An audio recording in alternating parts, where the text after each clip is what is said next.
Buenos días, amados hermanos, que el Señor les bendiga en esta hora.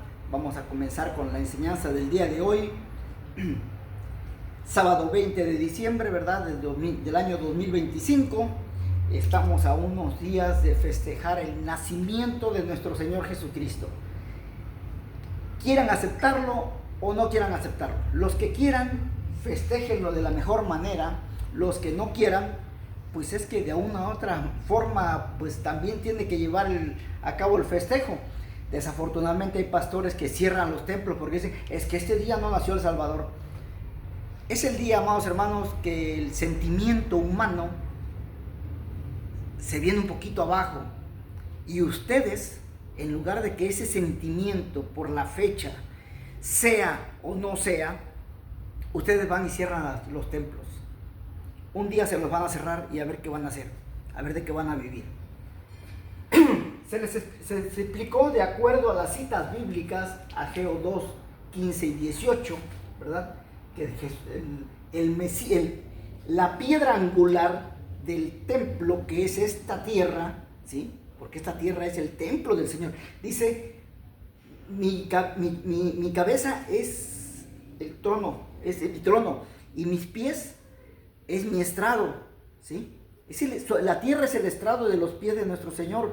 Entonces, ahí en ese estrado es donde se puso la primera piedra, la piedra angular de la iglesia, que es Jesucristo. Lo tenemos registrado en el Nuevo Testamento, con Pedro, con Pablo, con Juan. Todos ellos hablan de la piedra angular que fue puesta en este mundo. Cuando, paradójicamente, terrenalmente el templo fue construido por Zorobabel, por instrucciones de Ciro, que más adelante lo vamos a ver. Pero por las fechas me adelanté, ¿sí? Para que ustedes tuvieran una semblanza de que sí se debe de festejar, como el día que nació nuestro Señor Jesucristo, el 24, dice las Sagradas Escrituras, del mes de Kislev, que es el 9º mes del calendario hebreo. 24 de diciembre, ¿sí? Del 12º mes, de acuerdo al calendario gregoriano. Ya lo compaginamos. Si ustedes no lo quieren creer, allá ustedes. Pero dice Josué, ¿verdad? Yo y mi casa serviremos a Jehová. Ahora bien, ¿qué es la Navidad, amados hermanos? Cuando el Señor nació, la tradición dice que nació en un pesebre. Pero ¿qué es un pesebre? Todos dicen, se van con la idea de que el pesebre es un lugar donde comen los animales, comen, y ahí les ponen una pajita, y ahí María le puso paja al Señor Jesús y lo puso sobre esa. Mentira rotunda que ha dicho la tradición eclesiástica, principalmente el catolicismo romano, por vender algo, ¿sí? ¿Qué es un pesebre? En Israel, un pesebre, amados hermanos, es un sótano, ¿sí? La gente que de ese tiempo tenían mesones, ¿sí? No había aires acondicionados, no había calefacción, venía el invierno. Entonces ellos tenían un sótano, y cuando comenzaba ya el invierno, venían y todos sus animales, en lugar de tenerlos allá arriba en el exterior, los ponían abajo en ese sótano, ¿sí? Para que el calor de los animales, ¿sí? Generara una temperatura agradable a los cuartos de arriba, a las habitaciones de arriba. Eso es lo que se llama el mesón. Eso es un mesón. No crean que es el comedero o el bebedero de los animales, ¿sí? Que es una teoría falsa, ¿sí? Ahora bien, cuando José y María llegaron a aquel mesón, ¿sí? Los dueños del mesón le dijeron, ya está lleno. Recuerden que había una revuelta, se prevenía una revuelta, y en ese tiempo mucha gente visitaba Jerusalén. Entonces, y principalmente en esa fecha. Entonces vienen y le dicen, ya está lleno el lugar. Lo único que te puedo ofrecer, dicen, porque ya no hay más lugar en el mesón, es el pesebre. Entonces María y José, que sabían lo que representaba un pesebre, sabían lo que era el pesebre, dijeron, es el único lugar en toda la ciudad donde puede nacer el niño en el calor, en el calientito. No crean que, no, pues allá en un pajareque o allá con los animales, no.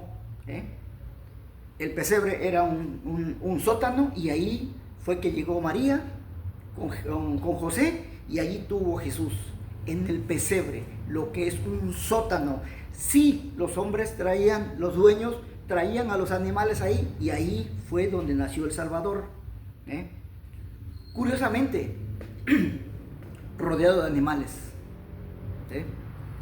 Cuando el diluvio universal, solamente 8 personas hubo.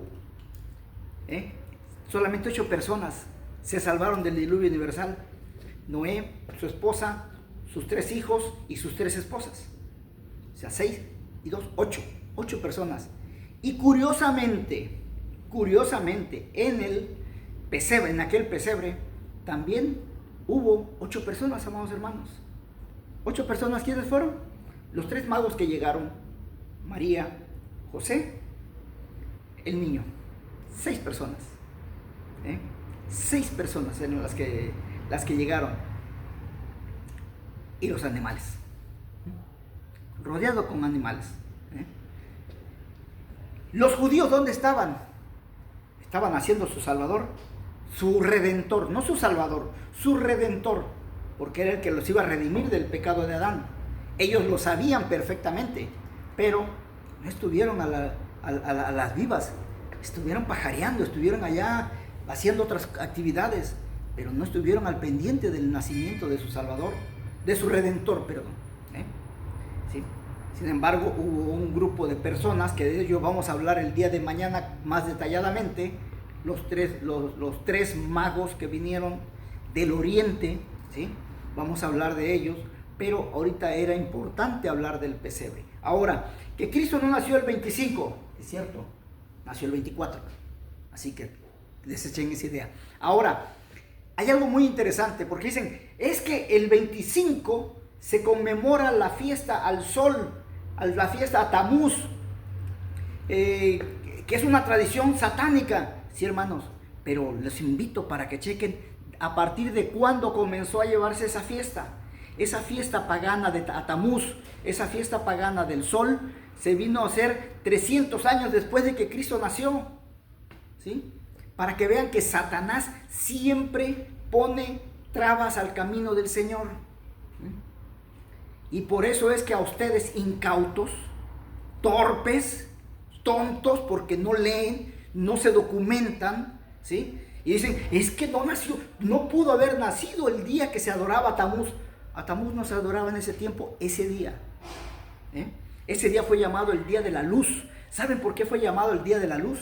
¿Por qué los judíos festejan el día como el Día de la Luz?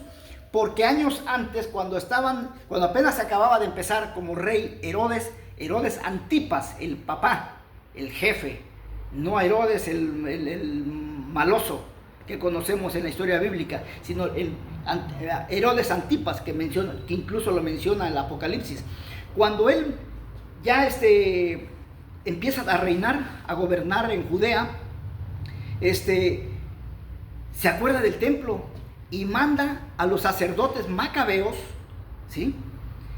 a que vean ese lugar, que le den vida al templo, que lo limpien. Cuando ellos llegaron al templo de Jerusalén, que estaba hecho un desorden porque así lo habían dejado los griegos, ¿sí? Ellos llevaban luz, entraron, el lugar estaba hecho un polverío, ¿verdad? Telarañas y de todo, estaba en pésimo estado el lugar. Pero cuando llegaron ellos al candelabro que estaba al frente, en el atrio principal, y prendieron las veladoras, dice la historia, comenta la historia judaica, que es la más importante, que conforme prendieron ese candelabro, todo el templo se iluminó. Y ellos se sorprendieron de ver cómo se alumbró todo ese templo desde el momento que se prendieron ese candelabro. Y entonces ellos determinaron poner que ese día, ¿sí?, En particular, se le iba a llamar el día de la luz. ¿Por qué? Porque resplandeció la luz, ¿sí? Años más adelante, ¿sí?, nace nuestro Señor Jesucristo, no en ese 25, sino en el día 24, o sea, un día antes.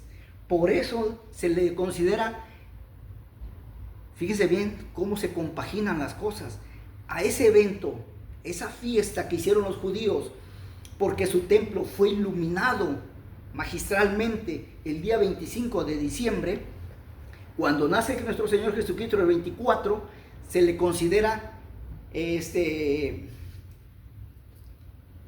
lo anterior al nacimiento, ¿sí? Se me olvidó la palabra, pero ahorita lo vamos a sacar, ¿sí? Es previo a ese evento, ¿sí?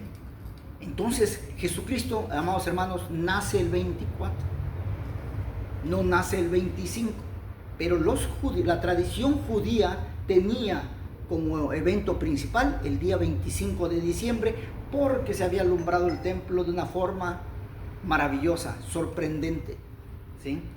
Entonces, amados hermanos, mañana vamos a hablar acerca de esos reyes, esos magos del oriente que vinieron, quiénes eran, cómo fue su historia, cómo fue trazada su historia. La vamos a ver el día de mañana para hacer comentar aún otros casos también maravillosos en torno a esta fecha, al 24 de diciembre, día del nacimiento de nuestro Señor Jesucristo. ¿Por qué? Porque ese día se ponía la piedra angular de lo que iba a ser la iglesia algunos años más adelante, porque él todavía ese día nacía, a los 33 moría, y después que él se iba a los 7 días, ¿sí?, bajaba el Espíritu Santo para dar poder a los apóstoles y a todos esos 120 hombres que estaban reunidos ahí, entre hombres y mujeres, para que el Evangelio de Cristo, ¿sí?, el Evangelio de aquella piedra angular que nacía ese día, ¿sí?, se distribuyera por todo el mundo, llegara hasta ahora, llegara hasta ti en este mismo momento. Por hoy es todo. Vamos a dejar la historia de los magos del Oriente para el día de mañana. Que Dios los bendiga. Soy Juan Carlos Muñoz.